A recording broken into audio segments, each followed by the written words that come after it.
movement of healing hearts, uplifting lives, and building healthier communities. Together, yeah, we strong. As we heal, rise and drive. Yeah. Strong, cause when one person heals, an entire community rise, and we all thrive. Dr. Nhlanhla Tabete. Hello family, welcome to Heal, Rise and Thrive with your doctor, Dr. Nhlanhla. Namhlanje we've got a very handsome and wonderfully made guest, uButi Sibhamu. Ninjani Bhuti Sibhamu? Khona sisinjani wena? Siyaphila. Hayi siyabonga ukuthi nifile into sivakashele namuhla. Nathi sibonga ukuthi nisinvitile sitonibona. Hey, kwaze kwamnandi. Bhuti Sibhamu, so cala singene endzabeni. Sicela usitshele ekhaya. Please tell the viewers at home who is Bhuti Sibhamu and what is Sibhamu's Kitchen? Okay. Ninjani babukeli or balaleli? Yes. My original name Mbuyiseni Sibeko, Sidwell from Gabokweni. The name Sibhamu's Kitchen is a nickname. Nickname. Yes. Nickname in a good way, not bad way. Eish. Yeah. Sibhamu. Yes. I don't know. Funangichaza ukuthi iqhamuka kuphi. Sichazele stoward ukuthi kusho ukuthini masithi siyaka Sibhamu's Kitchen or masithi sibita Sibhamu's Kitchen usukaphi lendzawo? Nolgama la Sibhamu suka to my grandmother. My grandmother. Gogo. Yeah, gogo. Shothi njoba nani ngiyangibona ukuthi ngondlekile. Shothi gogo amangona, bengangona as normal. Ufaka okay. Then maka impesheni ihamba kanjani? Nesibhamu sakhe. Then igama lingena njalo. Oh. Yes. So then mina ngale ngale sibongo says kitchen. Yes. So sesivile ukuthi Sibhamu usuka kuphi. So lo kitchen sifike njani lapho? Singibhuti Sibhamu sifike njani sathi sesiba nelikhishi lethu? No, mangisakhula ne. Okay, number 1 nje ekhaya sibantu sisanza kupheka. Number 2 pheka ngikakufunzile. Yes. Just kulithando lelibe khona from ibataleni bami letana kimi. Then when masikhula ke neke phela makhulu ba ugcina uyaphuma ekhaya uba nelikhaya lakho. Yebo. Then wangema nelikhaya lami ngilase ngifree khona. So noma makudlala ibhola. Nedi ngathi nje ngishaya icall bafuthi ngiyapheka. Kwale. Kwala sona nje. Wathi bakusasa kusema bathi ufethu sidle kamnanzi lokudla bokumnanzi nini yabo. That's okay. One day one of my friends, I don't know ngamention igama lakhe. Ungamention efa accountable. Floyd Zamande. Yes, Floyd. Yeah, Floyd sihlije leyana phela athi entwana. Athi ngoba umsebenzi ngathi awusebenzi or vela awusebenzi and ngalana ngibona masuwe bende something get that support. Wayangazama ngishula spot nyana edrobheni ubone kupheka ukuthi what can happen yini ngayindekane yabo ngayilalela idea yakhe ngayitrya 20 then ngicabanga 2016 but ngivule ilikhishi 2018 January. Yes. Okay. So Floyd usithe kakhulu ukuthi sibone nazi Sibhamu kitchen sesikhona simile. Angasibambi idwana makudlala ibhola yabo. Ne, bese bekade angasincishile lokumnanzi phela siyadla usibona singaka Sibhamu kitchen isikhulise sonke. So Bhuti Sibhamu, so uyasho ukuthi 2016 la ngilekhathi nikhuluma ngayo. Then aqala 2018. So ukuqala kwakho, what happened? How did you start? Wavula isiphaza, wavula i-mobile, kwayendakala nje mawungahamba nathi, just go with us ukuthi how did it happen, waqala njani ukuze sifike ngiyalo phela sesibuke babe Bhuti Sibhamu sibona umuntu lo ngichef phela sowumile nje sewungisoma business lomkhulu. So hamba nathi ukhase nathi ukuthi how did uBhuti Sibhamu abe ku Sibhamu's Kitchen, ikhambe njani le ndlela? No, 2018 masivula likhishi was tough. Ngoba siyaqala asikho sure ukuthi abantu sizobathola. But into leyo ngengenda khishi lami li lasted till today. Yes. Azange ngiziba ngivula likhishi nge-2018 athi by January ngifuna kube sengi-reach. Ngaba ngalinika likhishi isikhathi ukuthi whatever lokho kwendeka nga give up reason nga give up azange ngene lapha ekitchen ukuthi a day ngifuna mangishayisa ngento maybe 600 or 500 ngathi nika i-amount a very small amount lengifuna kuyenda ngelanga bengenda 150 ngize ngikhethe le amount le bengenda sinoma ngakayindi ungabi too disappointed mangende more the following day yakhona ngithatha le mali le ngibisela ngala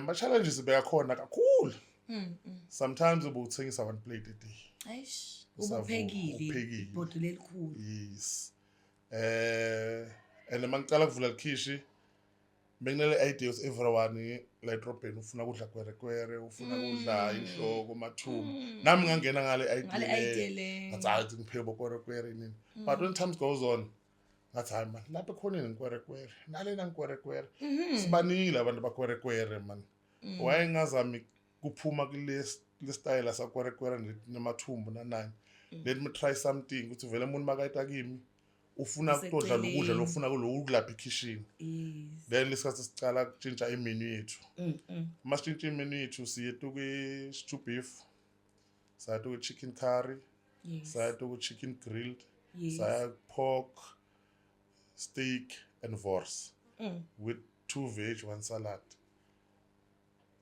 last sicala khona kubona ukuthi we get the attention little bit by little bit but solo sislowly siyancenga lokunye lengakhuluma ngibe honest ngakho it takes 2 years ukuthi people banginotice full 2 years like the 2 years engikhuluma ngayo 2018 2019 like slowly like very slowly ngasimuntu lo persistent yes but ungayekele uvalile yes yo so yini lokubona ngathi that helped you to stick around regardless of what you say 2 years is a long time 2 years is a very long time what do you think kept you going and saying kurai la le phupho lengilibonile lengilibukile angeke ngilekele what is it that drove you ukuthi ungayekeli noma ubona ukuthi kuyakhaswa la akugijini number 1 lengasho ngayindi business because ubone someone emsebenzela yes yenda this thing because uyayithanza unesikhathi nayo so number 2 njengoba beyislol so nami nginal believe ukuthi vele one day itoba something lekhulu but ukuthi when I don't know but into ebaleke kakhulu ku business be patient ngayo patience number 2 don't choose people ungafavor abantu kule business efana nale ukuthi lo ngathi busy ngaloko or baleke kakhulu ungabi classist treat labantu bonke ngokulingana then uzoyibona le support so but isibam siyeva manje uyayichaza indlela lakho loyihambile nyalo lesifuna kokwati like we would like to understand and know ukuthi how does Isbamu's Kitchen contribute to community and how does it bring people together uyakubona ukuthi ku right masiphila la mhlabeni siphile nabantu siphile simbango siphile sibantu labaphilisanako where does Isbamu's Kitchen enter because I can see I've seen your walks I've seen you walking around and making sure the community comes together whether it's in terms of events in terms of contributing to the community. You've done a lot. Can you just share with the viewers at home and family members, everybody who's trying to start a community kept business that's gonna contribute and not only just take from the community? Ungasichazela uthini nje ukuthi ucontribute kanjani ku community and then nawe I community ikreceive kanjani? Okay. No, la masela lapha ne. Nje like njengami ngisiphamusi kitchen abenge ngisebenze ngi1. Yeah.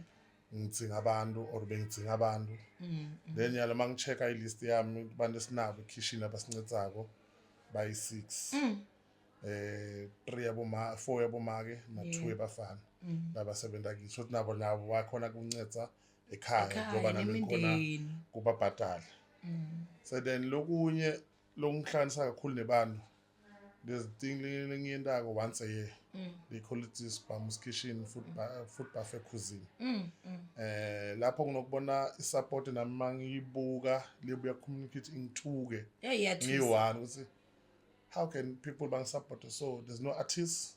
It's just me and my food. Just me and my food only.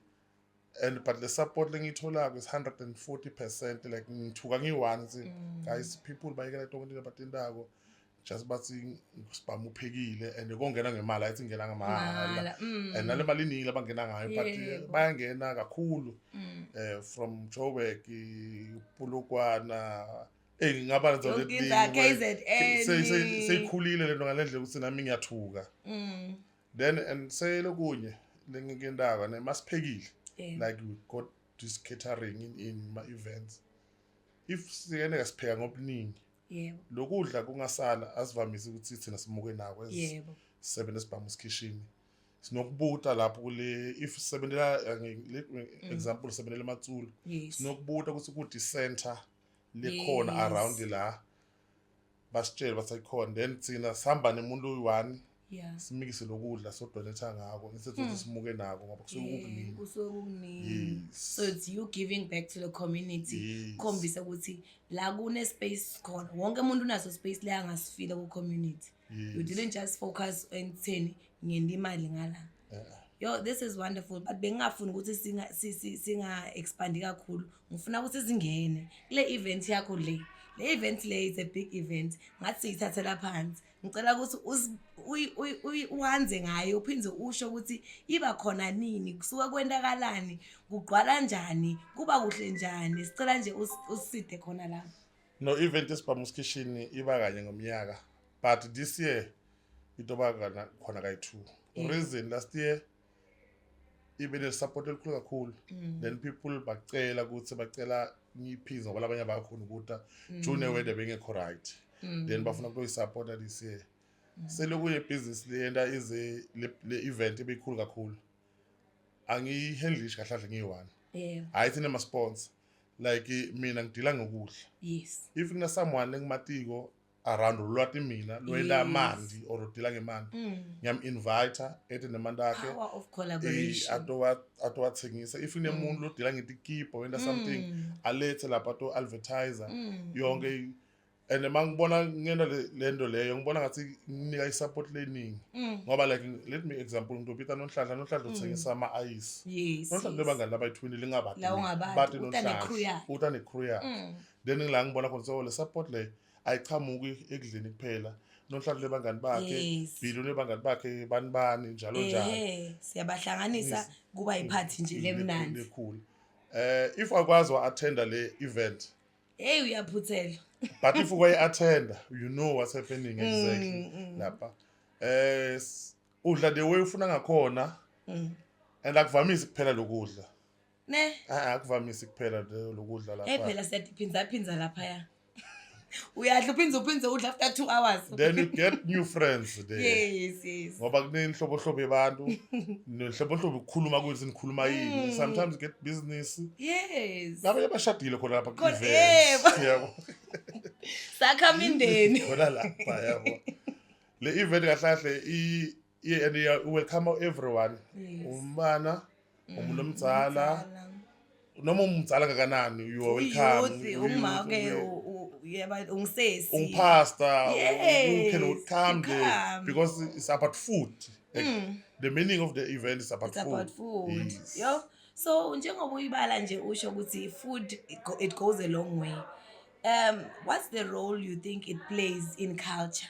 Kudla. Njengoba sibantu labansundu thine food plays a huge role. Ungasichazela kabanzi ngayo ukuthi kudla kuhlanganisa abantu njani kuze ukuthi sithathe imvelaphi yethu nokuthi sigcine amasiko ethu and ukuthi sigcine i-culture yethu iphila.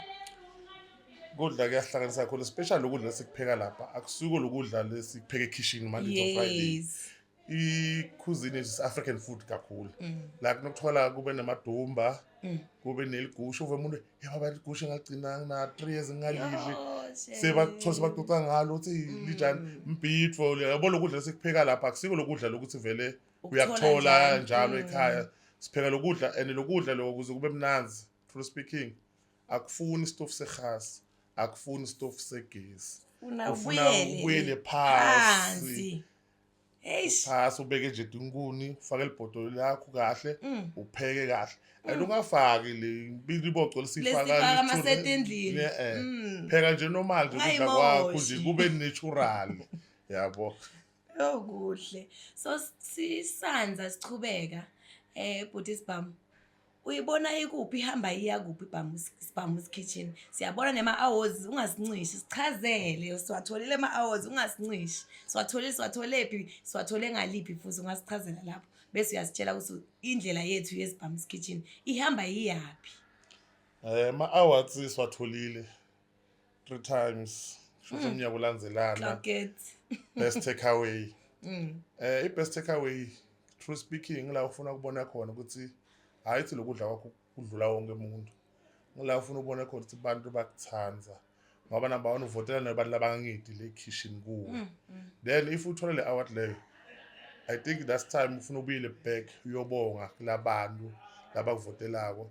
Then unga-change attitude yakho. Hey, so uyabona Umuka wena.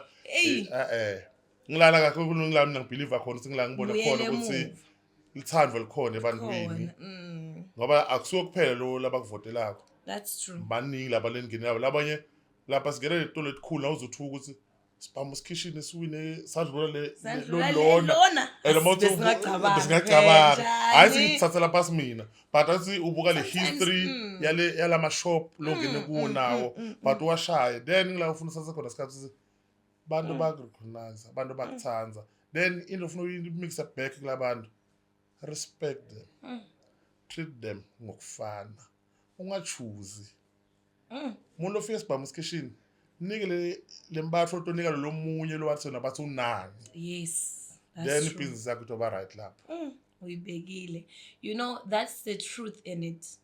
When you treat people the same, because when somebody lives endlini athi ngiyahamba ngiyohlala ekitchen ka Buddhist Bam, awumathi ukuthi uphuma nemali yakhe yokugcina athi I just want to have this experience. You'd find yourself uthi umuntu uyamgxeka ude kuhato ukusupporta kanti ukhiphe le yokugcina athi hayi ngizile nga Buddhist Bam ngivile ngama awards but le mali yami yokugcina yanamuhla I'm going to spend it because Bamboo's Kitchen. So siyabonga Buddhist Bam ukuthi noma kungubani noma afika kanjani noma afika abukeka kanjani umtreat the same way kuze kuthi le experience ya each and every person lobeka linyawo lapha ka Bamboo's Kitchen uthola yona lembatho lehlezi ikhona. We grateful for ukuthi lokho kukhona Buddhist Bam. Singakacedi la sicela usichazele nje ukuthi mangukuthi umntwana ekhaya obhuti ekhaya osesi even gogo ngoba impumelelo ayinaso it doesn't have an age group. Lofisa ukuthi nami ngiyafisa kuvula lekitchen lami or ngivule siphazanyana sami lesikuthengisa lokusoko ukudla noma kungeke kube ngilokufana nekwa Buddhist Bam kodwa kuyibusiness, it's a form of business. What would you advise umuntu ekhaya uthi abeketele njani ayende njani ayibuke njani when makabuka Buddhist Bam aflourisha kangaka? How can they be motivated to be the future of Buddhist Bam? Okay, masiya lapha na number 1 bengicathi umuntu akayendi la ethanzakho angayendi because ubone someone seyaphinze ayende lendo lafla kuyenda ayinike isikhathi. I don't know for how long but I think akabeke nesikhathi for this thing like le business. Even asibekise ngayo le business yokudla sibaningi lesithengisa kudla sibaningi kakhulu yiba nesikhathi nale business uyibeketelele ma mistake maningi leswayendako labanye abahambisa labanye bayabuya kuwo bakutshela lana wendi so and umuntu makakutshela kunento athi ukudla kugcolisa wood don't fight taste ukhulume ne-team yakho or uma upheka kodwa ukhulumele wena usathini ithi ngireduce ispoon esi1 ngibone ukuthi kuhamba njani and kulalela my ideas abantu family wise bangani your regular is good noma wona ngibona ngathi bakubhora bafuna ukutshela ukuthi uyini ngebusiness yakho but sometimes kulalela kuyanceda kakhulu. Yes. I think mina into lengiwinisile kakhulu nokuhlala kule business yokudla and ngisatohlala because yangisebentela sengi understanda kakhulu. Umuntu angathi kuwe umpheke kabi namuhla vuma ungamgwadeli ungakhulumi kabi ubithi team yakho uhlala uthi namuhla sithole complain awuthi awubathethisi team yakho uthi namhla sithola i-complain usho nonke sithola i-complain leso azami nikutshintsha lana la sendeni so ukuze labantu batobuya. Yeah, you've said it well. You've said it well indeed. So, Putisbam, with all the challenges that one faces in business, what keeps you motivated? Yin lok wenda uti no, even if there's these challenges, even if you can expand on the challenges, it's okay. But we want to know, yin lok wenda uti Putisbam, uyahlala qhubeka njengoba usho ukuthi we're still going to be here for many years to come and we are going to leave a legacy at Putisbam's Kitchen. So yini lo ngakubeka lo motivator wena ukuthi hayi even if kunaloko ngigileka la ngiyakhona, what keeps you motivated? Number one, support lengitholako. Senginebantu la ngathi badla lapha ke Monday to Friday. Banginika lento lelo ngibe laba ngivuka ekseni sekuyi ngisho ngalova namuhla sipha ngeke angiyakhona ukudla. Ngiloko lokunika lokungenda kungivusa kakhulu. Nalokuthi ngiyayithanda lento lengiyendako the love of it. Ngiyayithanda lento lengiyendako. I spend my time ngile ikhishi lami le dropin. Yebo, but ungangibuthi ngigcineni ke la ngamall. Ungathuka ukuthi ngayithukeze ngingayi. Mara ngila dropin. Because mangivuka ekseni ngisiya kuphi restaurant yami nami emsebenzini wami and I don't think simanga emsebenzini ufuneka ngijika around because ngithi ngiyiboss or njalo. And le lokunye lesebenza khona akuna boss. Sibasebenzi. And there's no one lo perfect futhi. That's why le into ngibona lengento ukuthi sisebenze sichubeke. Ngilokuthi ngiyabalalela nabo bangaze mnaka. Why singazami ukutshintsha lento lesipheka sipheke so. Siyenze kanje. Ngisho this winners but ngisasizamini as a team. As a team. Yes. Sifundisane. Because sonke lesilapha asikakufunzile ukupheka. Sonke siyakuthanda. It's an art. Yes, It's an art. Hey. And sesikhulile. Lo besekenta 2018. Hey, akusekho. Nalo besekenta nyalo. Sekunemehluko. Kakhulu. The more lento uyenda every day, ndemo ufunza ukhula kuyo. You grow. Yes. Ngayisho wayibeka. Family, as we are about to close Putisbam, here like Kaya sne round lesivame kuyidlala lebita ukuthi i-fire round. So sitakubuta mibuto nje lemincanyane leto yenda ukuthi sibe relax nini solo sichaza sibeka siformal manje sesiyahlala sesiyadibutela nje ukuthi kuhamba njani. So yokuqala sidayiqala sithi i-favorite dish ya Putisbam ngiyiphi? Ngoba phela leyo phela sonke siyafisa kuyadi bunu makampheki ngiphi le yena le kayithanza.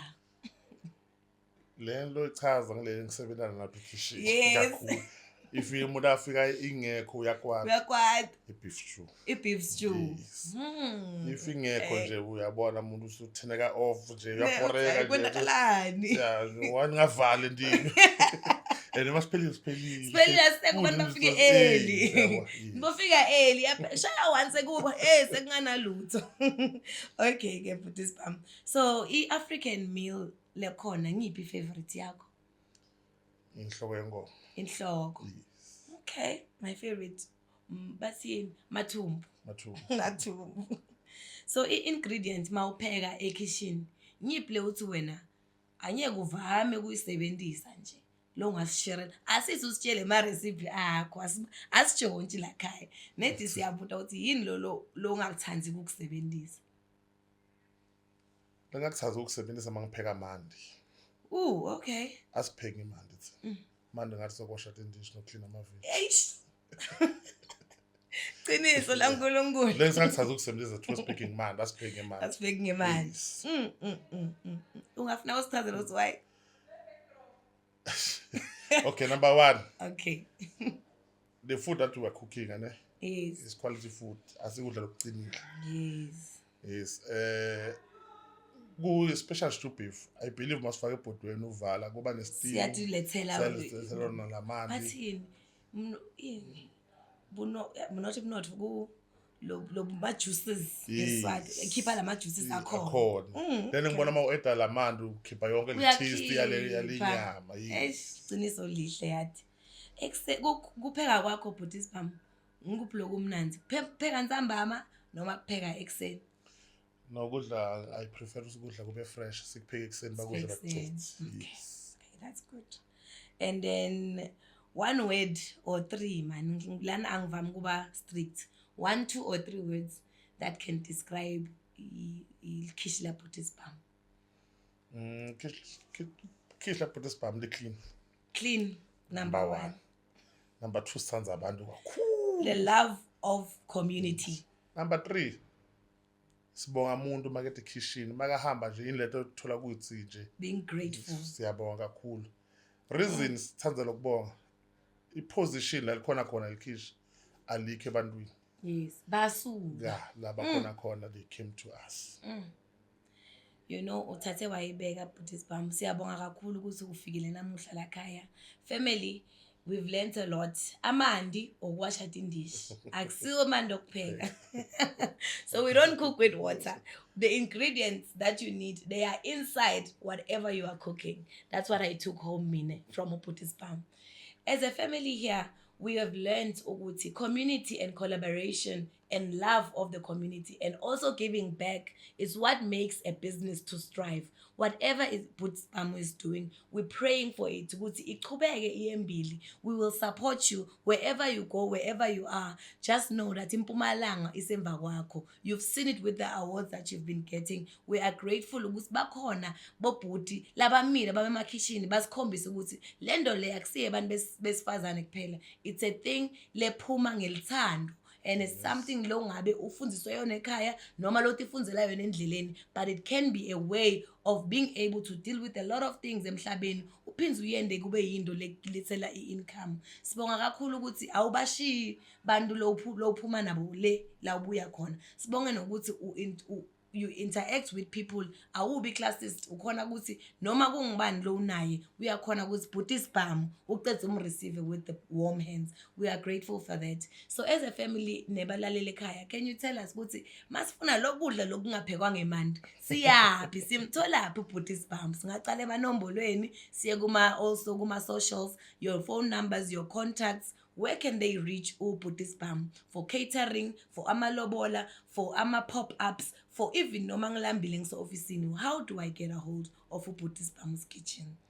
Okay, sicala ngenti number ne? Yebo. Number sekitchen, personal number sisebenza ekitchen is 079 27 62 465. Another number is 073 22 sorry. 37 830. Then masase social media. Facebook ngisebenzisa Mbuyiseni Sibeko. Instagram Spamus Kitchen. To WhatsApp lo 079 27 62 465. Sicela siphinzele. 079 27 62 465. Le number leyo isebenza ku WhatsApp. Nokungibhuka ungithola le number leyo. Anytime ngiyatholakala. Noma ufuna ukubhuka for uyashada uyamalobolo. Sometimes nginokuprefera ukuthi umuntu makangibhuka lapho achamuke nebudget yakhe. Bese nayikhuluma. Sisebenzele ku budget. If siyawina le budget yakhe sichubeka ngayo. If incane ndomchazela ukuthi budget yakhe ngoba usually sometimes masithi siya athi ngimele le quotation ngiyende le quotation kanti akusiko lo bekabekho kona and mina sengibona ngathi akangihloniphi kanti sometimes kuba mnazi umuntu afike nebudget yakhe afika sekade uthi mina ngifuna kube so bese niyabambisana ngifuna ukuspenda imali leso ekudleni semina sengambonisa ukuthi le mali le iningi or incane for labantu labakho lofuna kubaphekela bengicela lokunye when it comes to my quotation guys siyanicela kuze lokudla sikuphenge lithando hayi thina sicharge because sifuna kuvuka sima millionaire yebo sibuka lo msebenzi nalabantu osebenza nabo yes ngoba sometimes unokusicasha ukuthi or umshado so fika ekhaya lakho Friday yebo sambe Saturday ebusuku wena macabanga labantu bashiye bantwana ngisebenza nabo nami ngishiye ekhaya ngoba besicela inhlonipho to my quotation asithi vomande sisho kona but asibambisaneni and I discount ikhona kakhulu ikhona mawuyicela Uyicela ngesihle. Siyakunika nathi, especially Sibhamu Skishini. Yes. Siyakunika i-quotation, siyakunika i-discount. Yes. Yabo. Jazi besicela i-price i-quotation ilalelini. Asirespecteni. Lokunye akukho lokumnazi kuphekela umuntu lokhululekile. Oh Nkosi yami. Hayi guys angifuna ukutshela amanga lapho uze ube extra. Uzophume nawe uthi hayi nalo ngiyakuthanda. Mina lo Ngiyakuletha. ngiya-add. Thosa umuntu abe ifish bekangayibala. So, Amangala thola sekunefish, kunefish. surprise. Le respect lasuke No asinike secret song. asinike yona. Hayi sesiyayivala ke manje ivala lekhaya. Family, we are about to close, but it wouldn't be good to close without asking uBotisbam ukuthi when is the event? Sifuna kojayiva thina, sifuna kodla, sifuna kova music, sifuna ko interact nalabanye. Inini event yethu lakhaya? This is Stoba Nenhlala Stoba Nathuma event. Yes. Yokuqala ikhona njalo April Yes. 26 April kube kuyi Sunday. Yes. Vele event yami into on Sunday. Sundays, yes. This year Stoba Nenhlala because Monday kuba kuyi holiday. Holiday, shokuthi hayi vele waya. And ngingazensabi ukuthi ukudla kuyaphela, kudla kuphili Apheli, lapha. sishilo siyaphinza phinza. Bathili udla noma kanye nathi ungazongena egedini. Udla noma kangaka, chill. Fanele ningadli iviki lonke. 26 April 2026. Yes. Sibhamu's Kitchen Sibhamu's Food Kitchen. Buffet Cuisine ikhona guys. Sicela Ikuphi? support izawo iseRockers Drive next to Engine Garage. Matikiti kubhuka siyenda njani? Matikiti 250 Yes. nyanga. But egedini is 300. Okay. Se lo abanye labafuna kenda something Yes. beside ukudla. Yes. Umuntu maybe unema hub I-collab. you can come. Yes. Ufuna ku-advertise business yakho, you can come. Feel free. Ufuna kuthengisa something. Lokungafaki kudla kule event lelo la. Ngoba umuntu odile ngikudla uyoba yi1 toba kungimi. But lokunye noma ufuna kuthengisa imoto, buya to advertiser. Maybe ube nenhlanhla into akukhambele kahle. Hayi nathi family sesiyithethe le invitation. He'll Rise and Thrive with Dr. Nhlanhla as a family will be there. Family, let's go and attend. Bese le yesithu siyenda nini eBotisbam? Let's ivamise kuba ngoNovember, but sesingayibeki idate. But ivele iba yona iba ngoNovember. ngaboNovember. Yes. Okay. Ngilesi sivala ngayo eminyaka, ngala sebonus akho. Yes, ibonus ngicela sambeni so support la ngoNovember ukuthi Botisbam atokhona kuphumula kahle nemndeni yakhe baphumule kahle ngoba hey basebenzi bato bese basebenzile iminyaka wonke. Sibonge kakhulu futhi Botisbam ukuthi la kithi ku He'll Rise and Thrive with Dr. Nhlanhla. We pray for you and we pray for your family and we pray ukuthi yonke into lo ithinzako turn into gold as you have been doing. We pray that uNkulunkulu akuphe isandla sekupha futhi ungagcini ukuthi udle kuye emlonyeni kodwa sithandazela ukuthi even others ubafunzise uphe also ube naleyo nto yokuthi lo munye umuntu awubuka uhambe uyakhona ukuthi usite lapho nalapho. Because the power of collaboration and the power of community, lebambene, it goes a long way. Magama akho okugcina. Magama okugcina ngicela kubonga invitation ibaleke kakhulu guys. If someone invite whatever kuyini, take it serious. Nami ngicela kubonga kuwe Dr. Nhlanhla. Invitation yakho ngithole last year. Yes, I remember. Just ngoba bekubusy ngoDecember January ngubusy. Usama ubuya wathi Sibhamu ungichecka ngathi athini lelo libalekile, let me take you serious ngoba kubalekile uku-invite. Awumani u-invite guys. Awumani invite ithathe very very serious. Dasake nami ngithethe serious. Ngeda ngiphize ngiyabonga le opportunity longinike yona kakhulu. Ngazi uNkulunkulu anibusisa. Siyabonga kakhulu. Thank you sisa. Family, you've heard it from the horse's mouth. Business is not just business. Business starts from ekhaya sasemntwana. Nangu uBotisbam agodlwe ngkhokho. Kodwa manje naku umbhekeni isibhamu lesidubula ngezinto ezinhle. Sibonga kakhulu balele emakhaya. We thank you Botisbam. Till next time, He'll Rise and Thrive with Dr. Nhlanhla. Bye. Rise and thrive. This is more than just a name. It's a movement of healing hearts, uplifting lives, and building healthier communities.